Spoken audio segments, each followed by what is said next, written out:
Have you ever wondered what happens when fear and survival collide at the edge of the wilderness?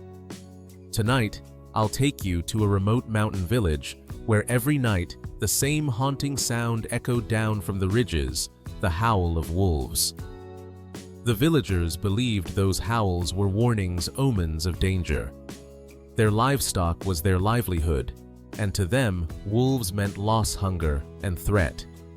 But one child, just one pair of eyes, saw something no one else dared to see. In the crisp mountain air, the alpha wolf moved silently, a shadow gliding across the snow line. Its yellow eyes glowed like twin lanterns, and in its jaws hung the limp body of prey. To the villagers, this was proof of the monster that haunted their nights. To the little girl who followed quietly from behind the trees, it was something different. It was a parent carrying food back to its pups. This story begins with fear, with villagers gathering by torchlight, whispering that the only way to live in peace was to kill the alpha wolf. Imagine the tension of that night, their breath fogging in the cold fingers, gripping spears the children hidden behind shuttered windows. Every heart beat in unison with a single chilling thought: if they do not strike first, the wolves will strike them. But what if the truth was more complicated? What if the predator they feared was not their enemy, but another family fighting for survival in the same unforgiving wilderness? I want you to picture this. The villagers raise their weapons, eyes fixed on the ridge where the alpha's silhouette stands against the moon. Just as the trigger is about to be pulled, a small figure darts out into the clearing, her voice trembling, her hands lifted high. She shouts that she has seen the truth, that the wolves are not stealing from the village at all, that the alpha hunts the deer and the elk, not the cattle penned behind wooden fences. The villagers freeze. The silence is deafening. The torches crackle. The howl of the alpha carries over the valley, long and mournful, like a question thrown into the night. And what happened next shocked everyone, both man and wolf alike. High in the mountains where pine forests stretch into endless ridges and winter lingers long after spring has touched the valleys, there was a village almost forgotten by time. Wooden houses huddled together against the wind. Smoke curled from stone chimneys carrying the scent of burning spruce.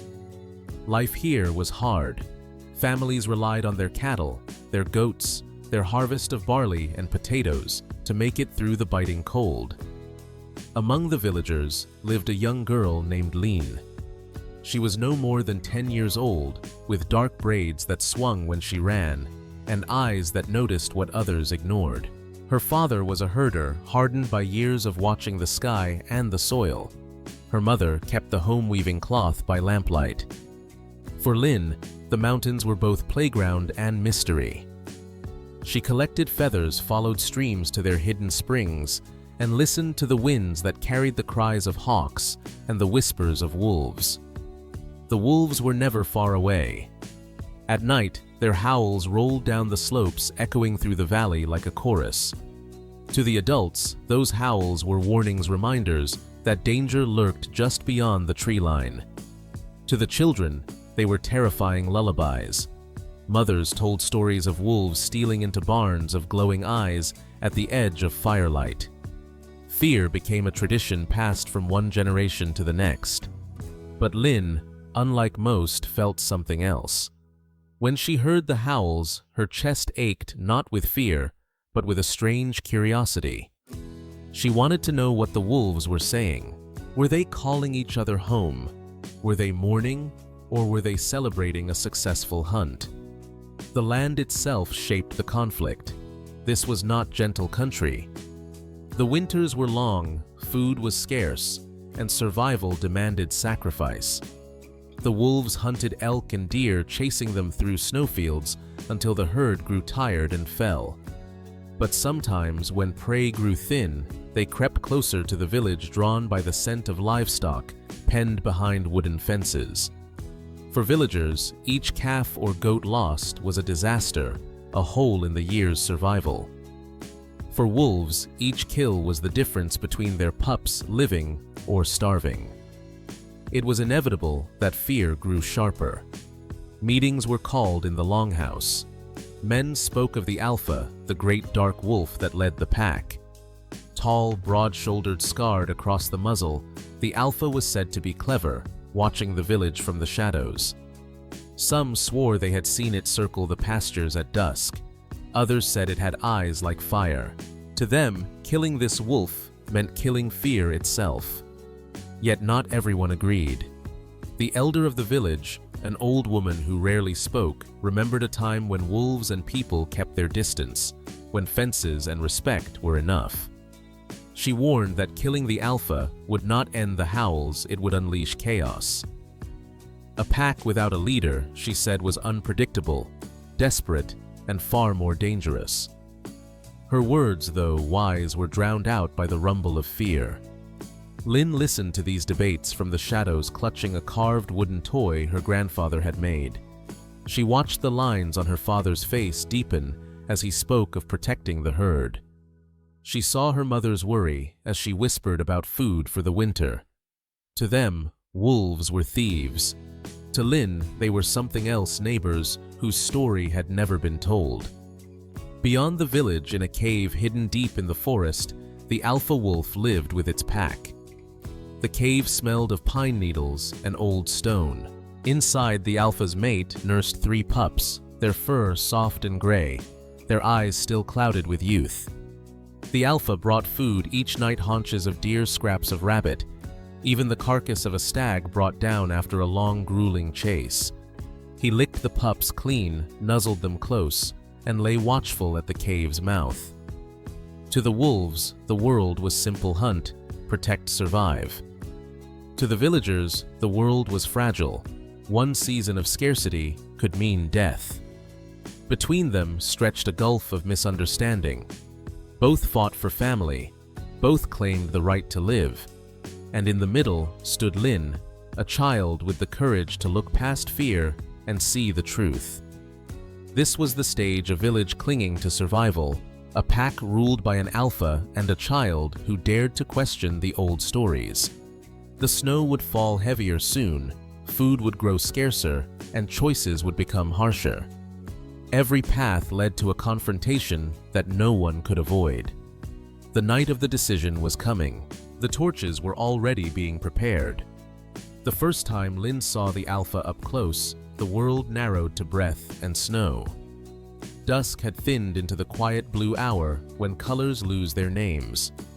She had trailed a string of hoofprints along the creek, 2 parallel grooves, splayed edges, and elk driven hard. The tracks cut across willow thickets and vanished into a saddle between ridges. There, the forest seemed to hold its breath. A shape lifted from shadow the Alpha. Taller than any dog she had seen, chest-deep shoulders, rolling like coiled rope under winter coat. A crescent scar ran across his muzzle, pale against the dark. In his jaws hung the torn flank of an elk. He paused, one paw raised, listening. The wind shifted. Lin flattened behind a fallen spruce, heartbeat loud in her ears. Fear came first, like cold water down the spine. Every story, every warning, rushed back at once. Don't run, don't scream, don't meet the eyes. She kept still, hands tight on the bark. The wolf's ears flicked, scanning the timberline. Then, with a low rumble so soft it was almost a purr, he stepped past her hiding place and vanished along a game trail that skirted the village pastures. Curiosity pushed back against terror. Lin followed, counting her breaths, placing each foot where his had fallen. Through a notch in the trees, she saw them, the den, a shallow cave mouth curtained with hanging roots. The Alpha's mate ribcage, fine as a woven basket. 3 pups tumbling over one another until the meat touched the earth and they stilled, noses quivering. The Alpha did not eat. He circled them once, watchful, then took his place at the cave's lip, a dark statue carved against the snow glow. The scene cracked her idea of monsters. This was not savagery, it was a family ritual. The pups fed in short, frantic bursts, lifting their heads to check the Alpha's posture as if it were a clock that kept them alive. Lin noticed details no one in the village ever spoke about, the way the Alpha angled his body to block wind from the cave, how he licked frost from a pup's muzzle, the steady sweep of his gaze down toward the pasture fences, alert measuring distance intent on staying unseen. Then she saw something else, a separate trail fresh and straight, leading from the den toward the edge of the fields. It wasn't Wolf. The strides were long, the boot tread deep. Human. Someone had been here. Her stomach sank. Trap's bait. She followed the sign until a faint metallic glint broke under a driftwire twisted around a spring jaw half buried. A snare set low. She pressed the snow back carefully, hands numb, and stepped away. She did not touch it. She had heard the Elder's warning, never tamper with traps you can't safely disarm. Mark it. Tell the adults. Tell the ranger if one could be reached before the storm. By the time she returned to the den, the Alpha had risen. Down in the pasture, cattle shuffled inside fences, heads dark against the pale. The distance between wild and tame was a single hillside, and the fence line weathered sagging low in two places where snow load had pushed it down. No wonder fear ran so hot in the village. The fence made promises it couldn't keep. A snap rolled through the trees, not loud, but wrong. The Alpha's head snapped toward the sound. The pups froze mid-chew. The mate crept forward, ears broomed, body low. Another snap. Woodwire Lin eased toward the noise, keeping the den at her back so the wolves could see her hands. At the grove's edge, a sapling bent under a set spring. A lure, a strip of hide, twitched like a live thing where wind touched it. Movement behind her, the Alpha had followed. Not rushing, not threatening, simply there between den and danger. His presence filled the clearing the way weather does. For a long moment, Lin and the Alpha stood with the trap between them, 2 points on either end of a line someone else had drawn. She had the oddest thought he knows this is meant for him. The wind swung again, carrying the smell of iron and creosote from the pasture fence. The Alpha lifted his head to it, reading the world. Then, he turned not toward the low spots in the fence, not toward the cattle downwind, instead into a seam of timber that joined the creek's cut. He trotted that path deliberately, pausing at intersections to scrape his forepaws, lay scent a living signpost. When he reached the shallow draw that would carry sound, he tipped back his head and howled. Not the long valley-sweeping anthem of night, but something clipped, patterned call and response. From far up the ridge, a second voice answered. The pack Lin realized was moving. He was guiding them away from the village. This, more than anything, collapsed the distance between fear and recognition. The Alpha wasn't just avoiding humans, he was teaching avoidance, keeping his family alive by drawing a map around danger. Decision rose in Lin like heat. She could not drag snares from the forest or build stronger fences by herself, but she could collect proof that the wolves hunted wild prey, and proof that human traps, not wolf teeth, had come closest to breaking the boundary. She could show the Elder her father anyone who would listen. She worked quickly before the light bled out. She found the elk's torn hide where the pack had fed earlier cloven hoofprints surrounding a churned patch of snow. Drag marks leading downhill, no cattle sign anywhere near. She noticed hair snagged in a brake of willow, coarse hollow guard hairs unmistakably deer. She folded a tuft into the pocket of her coat as if it were a petition. At the pasture edge, she measured the fence sag with her arm, a gap high enough for calves to nose through and low enough for coyotes to jump without effort. Night pressed in, and with it, the old fear testing the door. As she turned to leave, a soft crunch behind her tightened every muscle. She turned slowly. The Alpha stood 30 paces away, head level, breath silvering. Between them lay a boundary neither would cross. "I see you," she whispered words turning to smoke. "I'll tell them." Something changed in his posture. Nothing dramatic. A small unwinding, a lowering of the tail ears, angling to the neutral plane. Not trust exactly. Recognition. He blinked, then slid back into shadow, soundless as falling ash. She reached the village as torches flared in the square and men gathered around a milk crate of rusted traps and spools of wire. Her father's jaw was set hard. Beside him, the elder's gaze searched the tree line like she expected the mountain to answer. Lynn stepped into the circle of firelight with snow on her boots and proof in her pocket. "Wait," she said, voice steadying as she spoke. "We're looking the wrong direction." The murmurs rose. Someone lifted a trap, metal teeth flashing. "The only direction is up," he said, jerking his chin toward the ridges. Lynn shook her head. "Up there is a family. Down here is a broken fence." And there, she pointed toward the dark line of the creek, someone set snares. Silence fell, the way snow does soft complete. Her father turned confusion warring with anger. The elder stepped closer. "Show us," she said. Behind them, far away on the ridge, a short patterned howl stitched the night together and then faded. Not a threat. A warning for wolves to keep their distance. Lynn closed her fingers around the tuft of deer hair and felt the shape of a choice forming hers and the village's.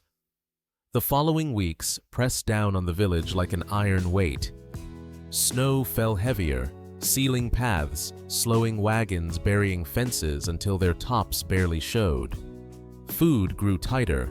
Barns stacked with hay shrank each day, woke meat hooks emptied one by one. Fear, when mixed with hunger, grows teeth of its own. The men spoke louder, the women whispered sharper, and the children slept lighter, listening for howls. Yet Lynn carried something none of them did proof. The tuft of deer hair, the hoofprint sketches in her notebook, the memory of the alpha pulling his pack away instead of closer. She showed her father first. He frowned, rough thumb rolling the guard hairs between calloused fingers. "Deer," he admitted. But a deer killed by what? And what about the snares? He didn't say she lied. But doubt is heavy. He put the hair back into her palm as if it were too small to lift the village's fear. She didn't give up. With the elder's help, Lynn began recording each howl she heard, short-clipped, patterned. The elder taught her to note wind direction, moon phase, snow depth. Data, the old woman said, is what fear cannot argue with. Together, they traced howls to routes circling wide of the village.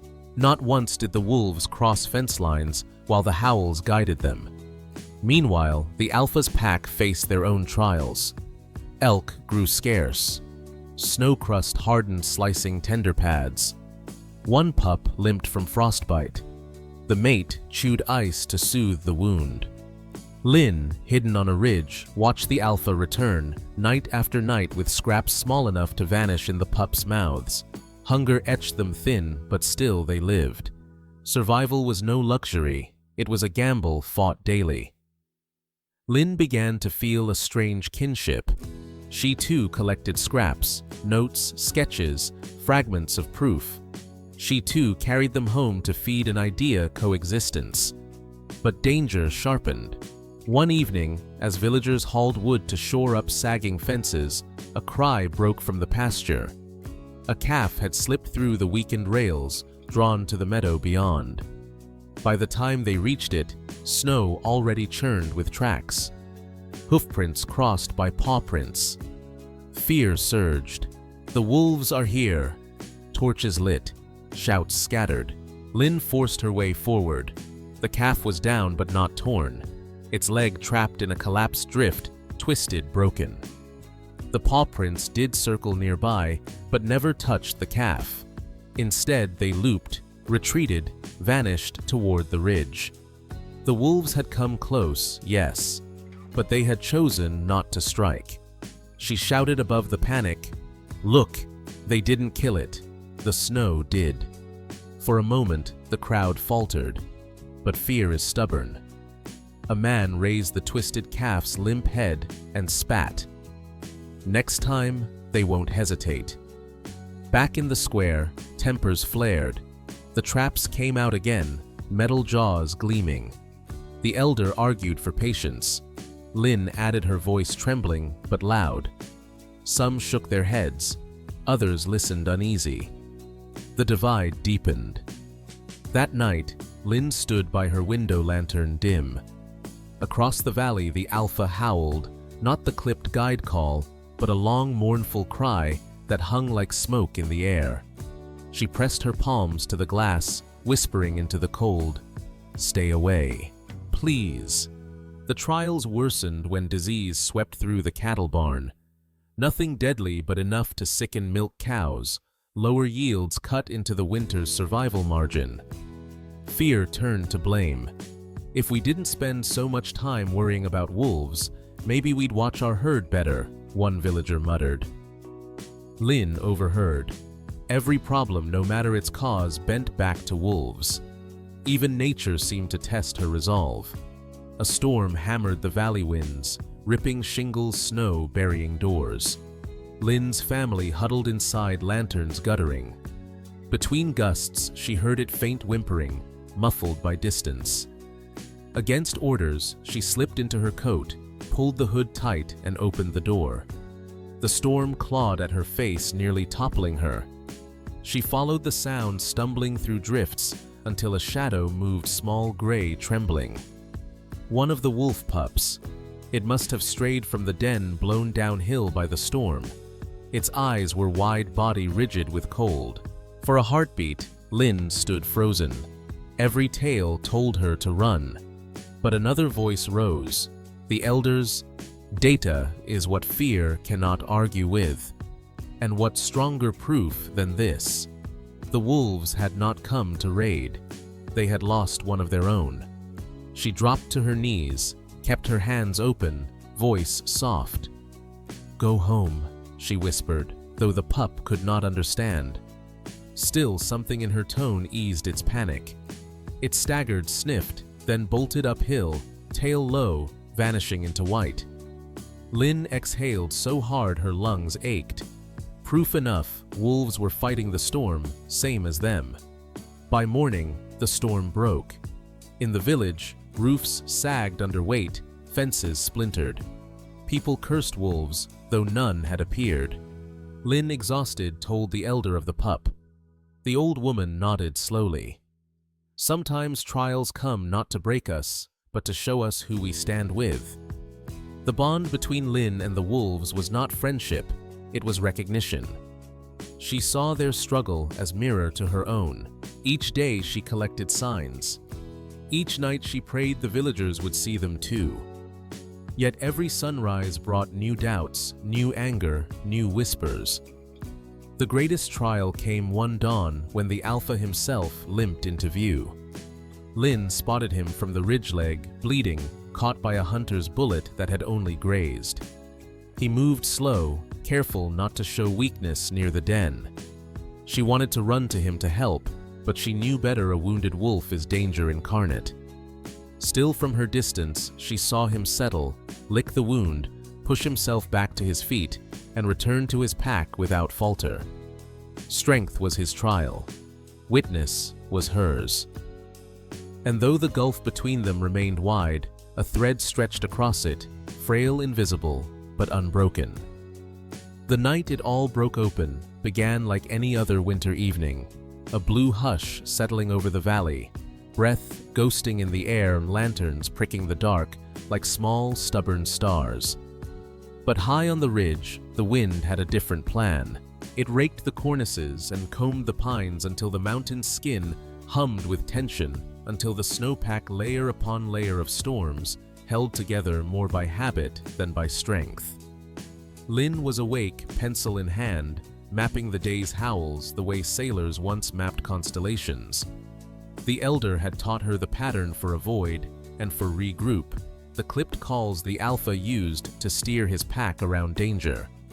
Tonight, a new shape cut the air, a staccato rhythm, quick and close, vibrating through the walls before her ears could claim it. Not a hunt song, not a territory claim. A warning. She lifted the window latch. Wind needled her face. The call came again, short, urgent, right above the pasture. 3 beats, a pause, 2 more. The Alpha was below the high ridge, not above it, downwind of the village where sound would carry. He wasn't talking to wolves alone. Across the square, a bell hung from a cedar beam used for fires, floods lost children. Lynn pulled on her boots, grabbed her coat, and flew out the door. Snow squealed underfoot. Lanterns yawed past like moored ships. She ran for the rope and rang it with both hands, the clang slicing through the village. Doors banged open. Faces spilled into the cold, startled, angry. What is it? Where's the fire? Who's hurt? The ridge, Lynn said, breathless. Listen. At first they heard nothing but wind. Then the valley seemed to lean. A low, distant growl deepened until the earth itself sounded restless. The elder's head snapped up. Cornice, she said, the east face. Before anyone could answer, a new sound broke from the tree-line hooves, dozens of them pounding. A shadow surged out of the dark, an elk herd, eyes rolling white breath, blasting steam barreling straight for the sagging fence at the pasture's edge. Behind them, ghosts flickered between trunks. The wolves. The men grabbed for rifles, for torches, for the iron logic that had always fit neatly into their hands. Predators chase. We stop them. Wait, Lynn shouted, and the word whipped away in the wind. The elk hit the fence like a tidal wave. Rails cracked, posts splintered. Cattle bawled in panic, surging against barn doors. The first shots cracked bright mouths of fire in the blue dark. Then the pattern Lynn had mapped for weeks announced itself in motion. The wolves weren't driving the elk into the village. They were skimming the herd's flank in a wide crescent arc, turning bodies, bending momentum, shouting in a language of sound and motion. The Alpha ran point, angling his path to press the elk east away from the barns and downslope toward a swale that would bleed their speed. 2 younger wolves darted at the rear feints, not strikes, nipping air, never touching flesh. Another ran far ahead, silhouetted for a moment against the snow, calling with that clipped pattern Lynn had heard through the wall. The herd tilted. The lead cows veered. One by one, the bodies behind them followed, as if the wolves had become a living leash. Instead of breaking straight through the pasture, the elk funneled into the swale, stumbled, slowed and flared past the village in a river of breathing muscle. Someone lowered a rifle. Someone else swore softly, not in anger, but in awe. A shot cracked from the far end of the pasture, late, panicked.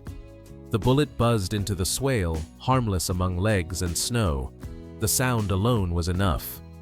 The Alpha spun, found its source, and froze.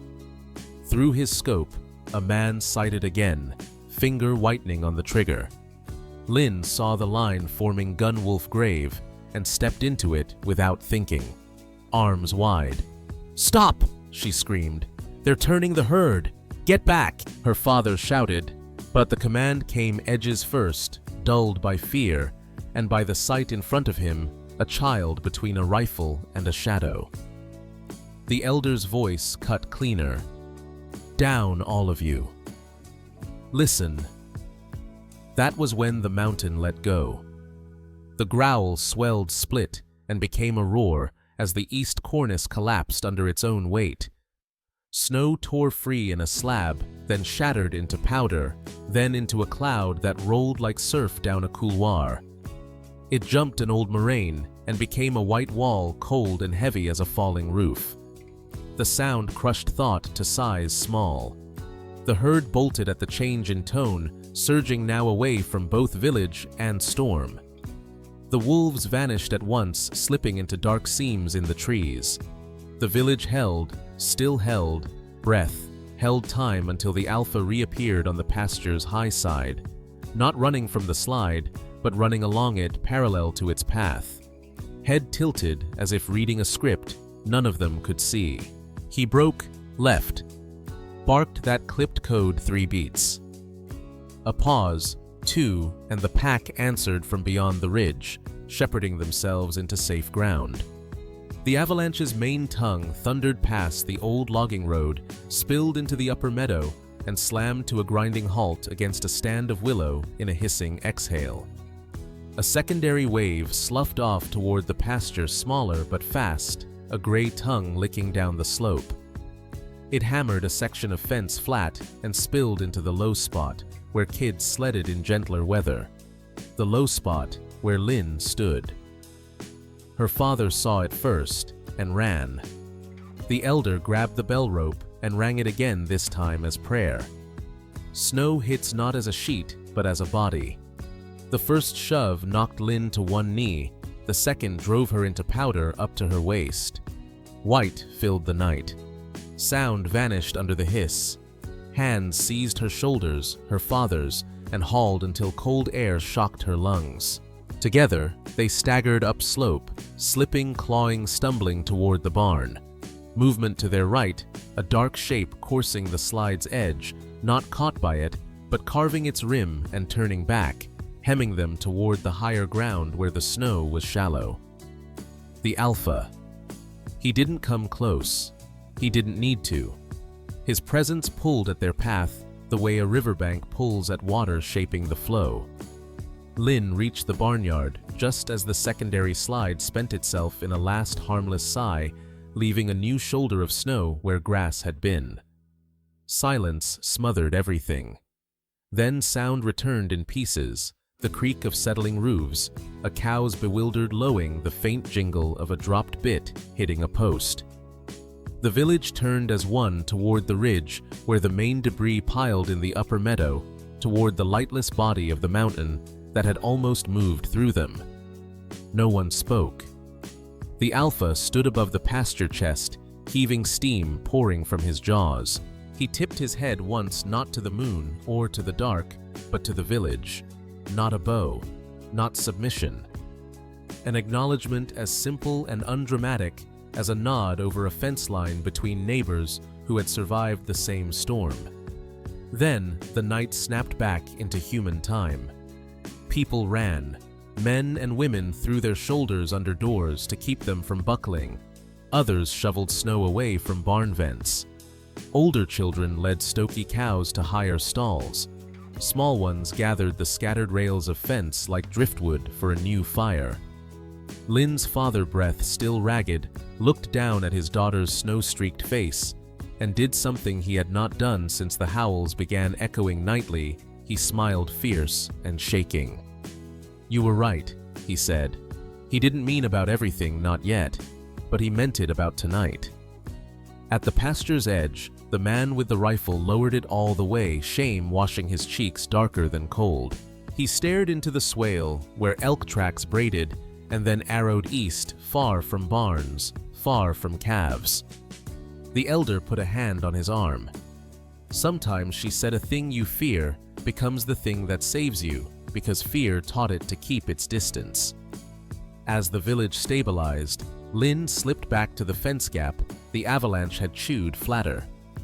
On the other side, the Alpha paced the new snow line, testing it, reading where the mountain now ended and where it had spilled.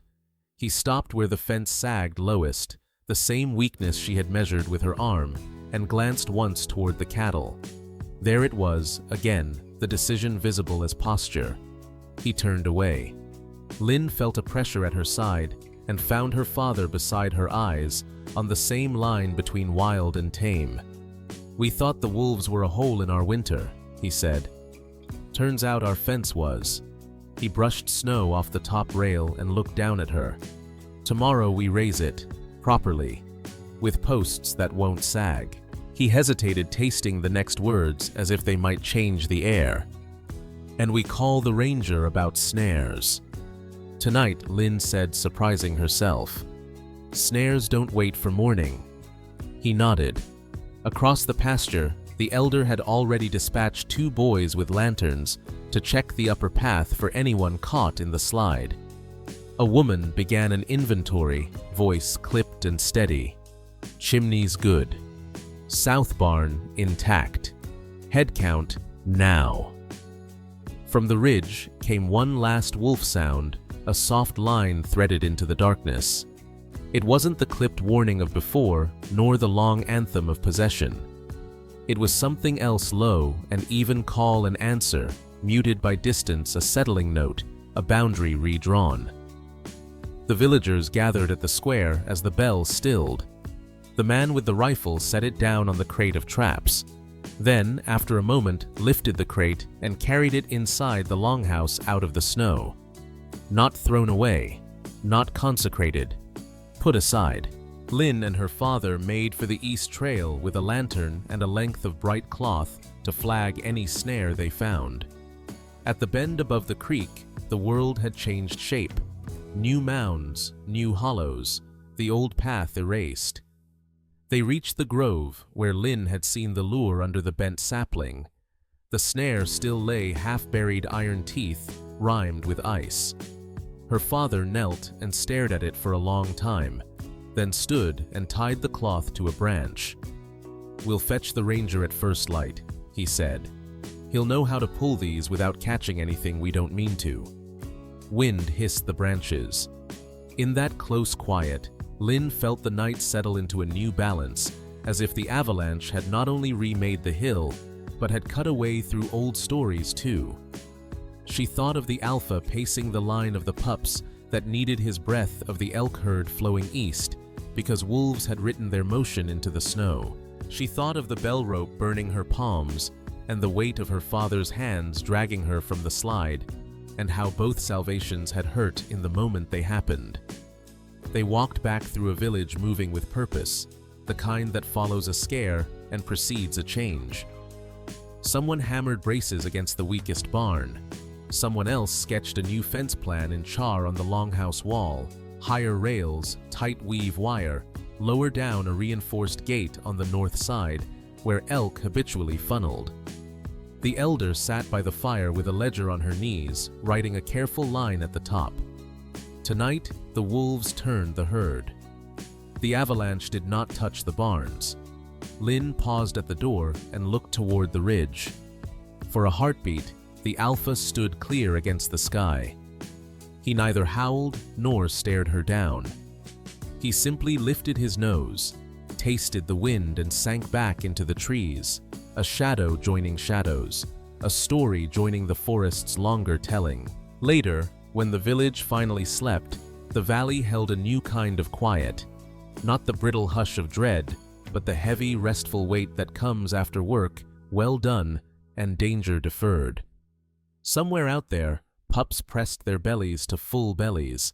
Somewhere in here, calves leaned into their mothers, breathing milk-sour steam. Between them ran a line stronger than a fence, a lesson the mountain had written for all of them in the language of snow.